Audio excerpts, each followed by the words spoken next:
All right, hey everybody. I'm back here to do a real quick recording on valid and invalid argument forms. Okay. Um, I think this is going to be helpful for your logic homework. I think it's going to be helpful for the essays in the future. You're not motivated about those yet because they're not on the horizon. So do this, watch this for the logic homework. I think it's going to help you if you're having trouble. It's certainly going to help you make the investment. It'll certainly help you when we get to the essays, which are a big chunk of your grade. And at any rate, it will make you a better thinker, and that's the reason you should really want to do it, right? I mean, I say that at smiling, tongue in cheek, but at the same time, I think it's really true. These are argument forms that are used often, and once you come to recognize them, it's like recognizing patterns of thought, and it gives you some frames to put arguments in that help you make sense of what someone is doing, rationally speaking, when they make an argument, when they try to give evidence for something, etc. And it'll help you to make your own arguments. It'll help you give you frames to put your own thoughts into to make a good argument, to make a good case for something. So that's my little cell there. Okay, so I'm going to upload this document that I'm going to screen share. Not yet. I'll tell you when I'm going to share it. I'll put that on Blackboard so you don't have to worry about getting it all down if you're taking notes. Just watch. Try to keep this. This is not going to be too complicated, so I'll try to keep it brief. Okay, so here's the Word document I just created. So what is an argument form? Well, an argument form is, well, I don't know if this is the technical definition, but it's basically substitutes variables for sentences, for particular sentences, so that you can create infinite numbers of arguments based on one argument form by inserting sentences in for variables. So in each of these cases, most of these are just the variables A and B, but in some cases there's a C, and in one case there's a D. So one of these arguments has 4 variables. You might be familiar with variables from algebra or anything after algebra. What a variable is just a placeholder for a particular individual. In this case, a particular sentence, right? So A itself is not a sentence, but it's holding the place for a sentence, and you can sub in an actual sentence for A and for B and for C and for D.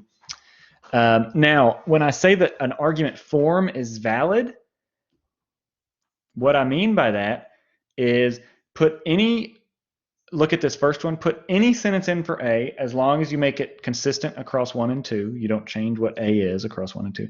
Put any sentence in for B, again, across 1 and 3. Make sure you don't change the meaning of the sentence across 1 and 3. And you'll have a valid argument. So that's really cool, because it's really going to help you to learn these, because anything you sub in, if you can make an argument that you're trying to summarize fit one of these patterns of reasoning, you'll end up with a valid argument. Okay, and you can, it gets more complicated than this. You can combine these. It's sort of like, I don't know if anybody plays an instrument, but like, when you're learning to play like blues solos or something like that, or you'll learn little riffs, right? Little sequences of notes, and these are very simple little sequences that you learn in order to put together in novel and complex ways later. So these are very pretty. Once you get it, these are simple sequences of thought, basically, that can then be combined in novel and complex ways later. Okay, first form, if A then B, therefore B. Okay, this is, if you want to get fancy, and maybe some of y'all want to get fancy, this is called modus ponens. That's Latin. That's about as fancy as it gets, right? Don't ask me what it means in English, but this is always valid. And I'll give you an example, and below each of these forms, I give you an example, as you can see. If the weather is nice, I'll take a walk. The weather is nice, so I'll take a walk. Pretty simple, right?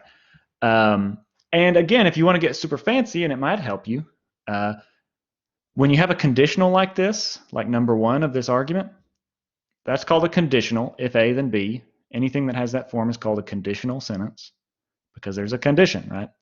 And this first thing, A, the sentence that is represented by A, is going to be called the antecedent because it comes first, if you know what antecedent means. And B is going to be called the consequent because it comes after. Okay, now again, you don't need to know that. You're not going to be tested on that. Nobody's going to ask you for that. But again, if you want to get fancy, you can learn that. It could be important for learning the names of these 2 invalid forms. We'll just talk about the first one. The reason you'll notice I have these set up like this for a reason.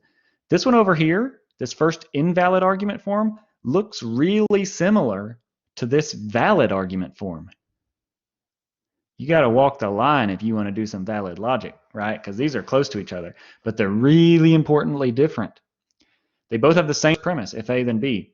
But instead of A in the second premise, you get B in the second premise of the invalid form. So if A, then B, B, therefore A is invalid. If A, then B, A, therefore B is valid. Okay, that may not seem like a big difference. It may not seem like it makes any sense in abstract form, right? We're creating an abstraction when we put variables in, right? But look at the argument. If the weather is nice, I'll take a walk. I mean, the example. I'm taking a walk, so the weather is nice. Think about that argument for a second. If the weather is nice, I'll take a walk. Hey, I'm taking a walk, so the weather must be nice. That's not a good inference, right? Maybe a different, I wanted to keep the examples constant across these 2. Maybe a different one would be better.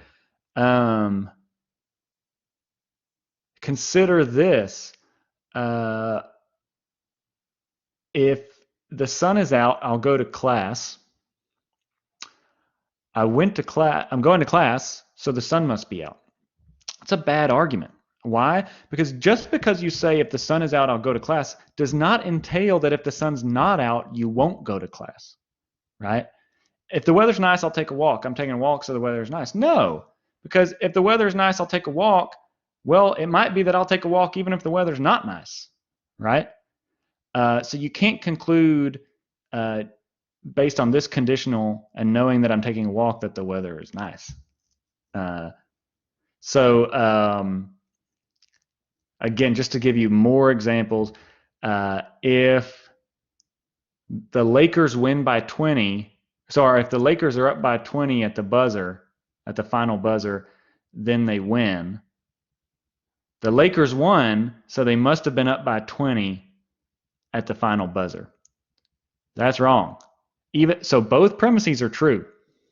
It's true that if the Lakers are up by 20 at the buzzer, they win. And let's just assume in a fictional scenario that the Lakers win. I don't know why I'm doing this example. I hate the NBA. But let's just go with it. So it's true that if the Lakers are up by 20 at the final buzzer, they win. Let's assume on this particular night that they actually win. But now let's do our little counterexample game. Can you imagine a scenario in which both of those things are true, but they're not up by 20 at the final buzzer? Yeah. They're up by 18 at the final buzzer, or 25, or 2, or 1, or 6,000, or whatever, right? It's still true that if they were up by 20 at the final buzzer, they would win, and it's still true that they won. It's just that they won for a different reason than being up by 20, right? Okay. So look, these 2 are close. One's valid, one's invalid. Now, I want you to understand this. If your head's spinning a little bit, if it's not clicking for you, hey, try some new examples. Try coming up with a conditional that you think is true. The cases that are really going to get you are cases, or that are really going to drive this point home, are cases where there's a true conditional, like if something happens, something else will happen, or if X happens, Y happens, but where X is not the only thing that could cause Y to happen. Those are the cases where it's going to be really clear that this argument form on the right is invalid, right? It's whenever one thing is sufficient for another thing to happen, but there are other things that could cause that second thing to happen other than, the thing in the conditional. Like the Lakers case. Yeah, it's sufficient to win that you're up by 20, but it's not necessary. You could have other reasons that you won. That's kind of very similar to the cow moon case that we did in last week's live session. Okay, let's move on. I don't want to belabor that point. Back to the left-hand column, a valid argument form. Again, this is where it gets tricky here, because this looks a lot like these top four, the top two valid and then the two invalid argument forms are all really close. And so I do not doubt that even the best students in this class will look at this and your head will start to spin a little bit, because once you start putting variables in and divorcing this thing from real life arguments, it gets a little tricky. I'm not saying this is easy. I'm saying take a look at it, try it with different examples. If it comes down to it, memorize the valid argument forms and the invalid argument forms, and then maybe down the road it'll start to make sense. Sort of like doing math, right? Sometimes you're just memorizing and then down the road it might click. But anyway, here's a valid argument form. If A, then B, not B, therefore not A. Okay, so that first I need to back up a little bit. The reason I introduced these antecedent consequence jargony terms is because this first invalid argument form, if you want to get fancy, I'm always throwing out stuff for the fancy people out there, is called affirming the consequent, right? Because in the second premise, you're affirming the consequent of this first conditional, right? That is an invalid argument form. Affirming the consequent is invalid. Affirming the antecedent, like over here, is valid. Denying the consequent down here, second valid argument form, is valid. Denying the antecedent over here, second invalid argument form, is invalid. So again, if that just makes things more complicated for you, great. Throw it out. Forget about the jargony terms and focus. I would advise you to focus on some concrete cases. Look at these argument forms, put different things in for A and B, but make sure that the A's stay consistent and the B's stay consistent within a single argument, and see if you can get one that'll make it click in your head. Anyway, so if A then B, we're down here to the second one right here, second valid argument form. If A then B, not B, therefore not A. Here's your example. If the car starts, then the battery is good. The car starts. Oops, I screwed this up. I need to edit this. So this is actually not conforming to our pattern. The battery, that should say the battery is not good. This is why I pulled up the Word document and not the PDF.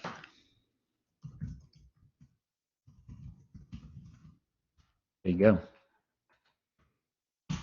This. Okay, so if the car starts, then the battery is good. The battery is not good, so the car won't start, or the car doesn't start. To make it, I'm kind of being a little awkward in terms of my English here, just to make it perfectly match the structure of the argument form. This is not how we would actually say this, probably, but just stick with me. To get perfect validity, this is another tip for you, especially when you get to your essays. You need to keep, if you're really trying to keep the A's constant across the argument and the B's constant across the argument, then you need to state them the same way each time, right? I could say the more natural way of saying this is if the car starts and the battery's good, but the battery's not good, so the car won't start. But I changed it up. I changed the A up a little bit. In the first case, it's the car starts. In the second case, it's in the conclusion, it's the car won't start, right? I mean, it's just a little nitpicky there, but I'm just trying to pick the nits, I guess. Okay, it's valid, right? What you're doing is you're pointing out in general that there's a consequence B of some state of affairs A. And so if you know that the B thing is gonna happen whenever the A thing happens, then if you know that the B thing doesn't happen, you know that the A thing did not happen. Again, that's super abstract. Let me give you another example. I'm just going to throw a few examples at you on each of these. You'll have the one example in the document, but I'll throw a few examples at you, and just take whichever one clicks for you.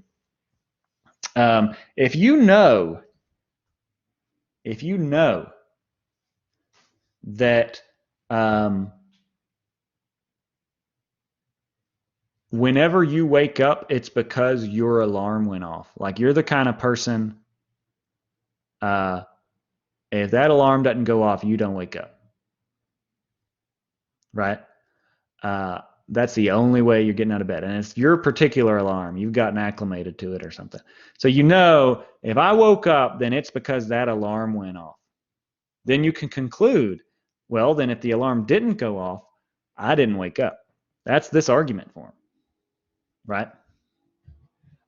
Maybe you are having trouble in a Spanish class. And you say, if I pass, it's only because the good Lord helped me. If I pass, God helped me. Then you know that if God doesn't help you, you don't pass. And that's a more general, there's a rule, if you want to go into the weeds a little bit here, you can convert every conditional into a different conditional, and it's its logical equivalent. So if A, then B is equivalent to if not B, then not A. Again, if that doesn't hit, if you're already lost, don't worry about it. If you feel like you're doing okay, then you add it to the repertoire, whatever. Okay, but then over here to the right, the second invalid form, I put it over here because it looks a lot like that valid argument form. And again, this one on the right, second invalid form is called affirming the antecedent. Denying the antecedent. If A, then B, not A, therefore not B. Invalid. If the car starts, then the battery's good. The car does not start, so the battery must not be good. That's a bad inference, right? I tried to actually have true claims here, so it might click a little bit better. Hey, look, this is actually true. We don't have to go to some weird imagined world to show that this is invalid. It's generally true that if the car starts, then the battery is good, right? Unless you're in some weird lightning storm or something and you happen to get hit, or I don't know, you're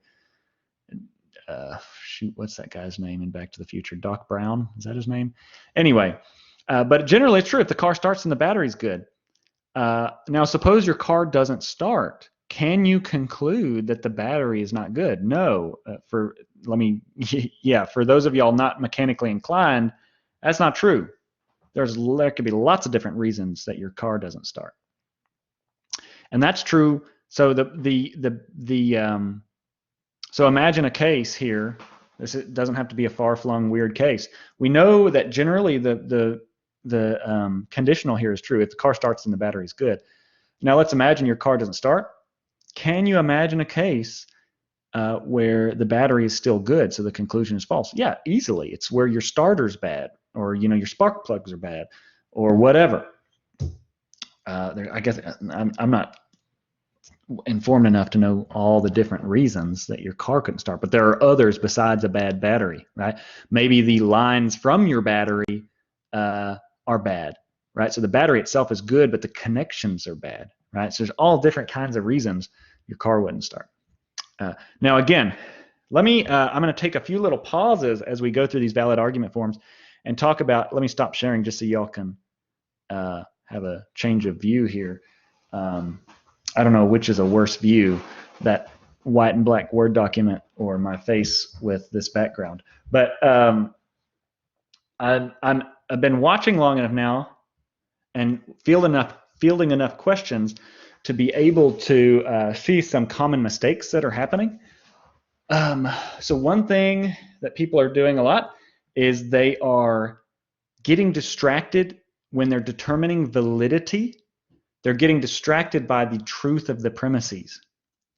So let me point this out. Validity does not have anything to do with whether the premises are true. Okay? Let me type you up you know what I'm going to do? I'm going to get real fancy here and use the whiteboard feature. So what my point was the validity of an argument or its invalidity has nothing to do with the truth or falsity of the premises. Okay. And again, some people are getting confused and talking about the validity of sentences. That's not a thing, right? Validity applies only to arguments, okay, which are sets of claims. One is a conclusion, premises and conclusion, right? But a lot of people will do this. They'll get confused and talk about when I ask, is this argument valid? And they'll say, well, no, basically one of the premises is false. But a good way to see that validity doesn't have anything to do with the truth of the premises is to come up with a case that's a valid argument with horribly false premises, which can happen easily. All dogs are fish. Man, hopefully y'all can read my handwriting. I'd like to blame it on using a tablet, but dude, I'm doing pretty well even for paper right now. This is just how bad my handwriting is. So consider this argument.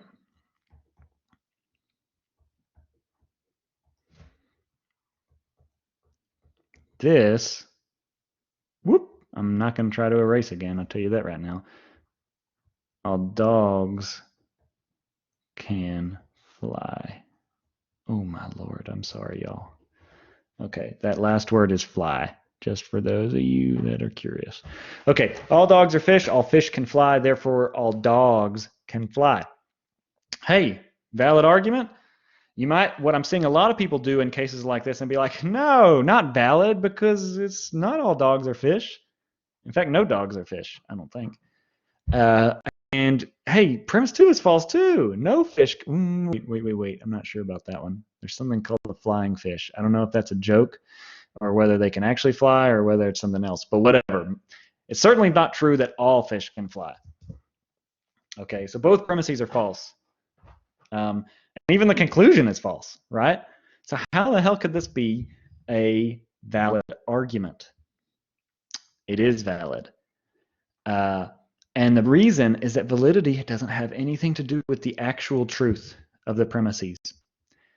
Validity, if you want to know whether it's valid, you're asking whether, if all the premises were true, could the conclusion be false?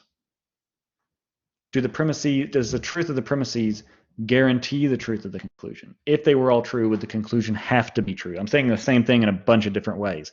Pick whichever one clicks for you. If you look at this argument, if all the premises were true, the conclusion would have to be true. If really all dogs were fish and all fish could fly, then it would have to be true that all dogs can fly. Okay, so we're not going to dwell on that. I've already made that point. Just wanted to point out lots of people are getting distracted, especially in cases where you know something about the domain that I'm talking about. So if it's a sports example, you'll often kind of get, I don't know, a little excited or something and talk about, oh, well, that's actually not true because there's this exception. Again, if I'm asking about validity, I'm not asking whether the premise is true or whether any of the premises or the conclusion is true. They could all be false, just saw. Okay? Don't do that. That's something people are doing. Okay, let's go back to me sharing my Word document. Boom. Okay, so and then we'll finish up here real quick. There's 3 more valid forms. Those are the big invalid forms I want you to try to avoid. Technically there's an infinite number of invalid forms. And I guess technically an infinite number of valid forms because you can recombine these in any number of ways. Okay, but anyway, let's look at this third one. If A then B, if B then C, therefore if A then C. Right? So this is a way of saying, I think, that conditionals are transitive. Right? So you can chain them together. And in fact, you can do many more. You can do as many links to the chain as you want as long as it holds this pattern. If A then B, if B then C, if C then D, if D then E, if E then F. And then conclude if A then F. Right? But here, this is not counterintuitive. This makes sense. If you insert the same thing for A across the instances and B across the instances and C across the instances, then you'll get a valid form. If Trump wins, Biden loses. If Biden loses, mom will cry. So if Trump wins, mom will cry. Pretty easy. I'm not going to dwell on that one. a little bit more complex. But when you think about it, it's not hard and it's not counterintuitive. If you know that it's either A or B, you know that C is going to happen if A happens, D is going to happen if B happens, then you know that it's either C or D, right? So here's your example. Either Trump will win or Biden will win. If Trump wins, Pence will be VP. If Biden wins, Harris will be VP. So either Pence or Harris will be VP, right? So you got two options. If you know it's one of these two things, you know this one thing follows from the thing on the left, you know this other thing follows from the thing on the right, then you know it's one of these two bottom level things. Hopefully, oh gosh, y'all can't even see the camera right now, so that little gesture I made didn't even make sense. But you get the picture here. Okay, last one, either A or B, not A, therefore B, right? Again, this is not counterintuitive. This makes sense. If you know it's going to be one of two things and you can eliminate one, then you know it's going to be the other. Again, I try to just break the presidential stuff here because I'm kind of sick of hearing about it at this point. I don't know why I did two examples involving it. But again, that's a natural case here. If you know either Trump or Biden will win, which I guess is not a total sure thing. But if you were, again, validity is about if you assuming the premises are true, does the conclusion follow? And if you assume either Trump or Biden will win and Biden does not win, then you know that Trump wins. Again, just to give you the example that I have here, I'm either going fishing or hunting tomorrow. I'm not going fishing tomorrow, for whatever reason. It's going to rain in the morning or it's going to be too cold or whatever. So I'm going hunting tomorrow. So if you assume the first thing, I'm either going fishing or hunting, and you know I'm not going fishing, then you know I'm going hunting. Okay. Hey, if y'all want to practice these, try coming up with new examples. Here's something I know from teaching and from learning. You're not learning until you're doing. Okay, remember that. Remember that when you read. Active reading, it's going to help you. Figure things out. Ask yourself questions as you read. Write questions in the margin, underline, highlight, etc. You're not learning until you're working with the information that you're trying to learn and you're trying to solve problems with that information. So go through and create some of these. Get your hands moving, get your heads moving.